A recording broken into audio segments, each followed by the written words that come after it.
প্রত্যেক সফল ব্যক্তি পরাজয়ের স্বাদ পেয়েছে। প্রত্যেক সফল ব্যক্তি ব্যর্থতার কষ্ট উপভোগ করেছে।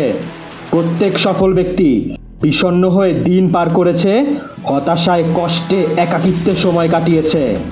তারপর তারপর তারা সকল দুঃখ কষ্ট ঠেলে পরাজয়, ব্যর্থতার গ্লানিকে উপেক্ষা করে পরিশ্রম করে গেছে এবং চেষ্টা করে গেছে। দুঃখ কষ্টকে তারা পাত্তাই দেয়নি একদম।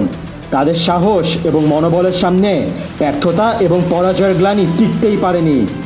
কিন্তু দুঃখজনক হলেও সত্য যে আমাদের মধ্যে এগিয়ে যাওয়ার মনোভাব কিংবা সফল হওয়ার ক্ষুধা খুবই সামান্য। আমরা সফল হতে চাই ঠিকই, কিন্তু সফল হওয়ার জন্য যে পরিশ্রম বা কষ্ট করা দরকার সেটা করতে আমরা নারাজ।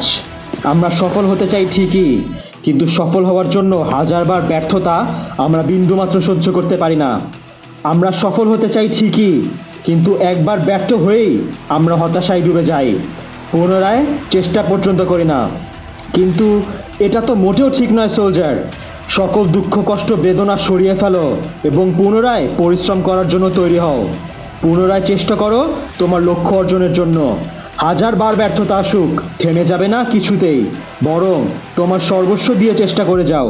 যতক্ষণ না সফল হচ্ছ, চেষ্টার পর চেষ্টা করে যাও। তোমাকে শত সহস্রবার ব্যর্থ হতে হবে, শত সহস্রবার দুঃখ কষ্টে জর্জরিত হতে হবে, কিন্তু ভেঙে পড়বে না একদমই সোলজার। চেষ্টা চালিয়ে যাও প্রতিদিন, সাফল্য আসবেই।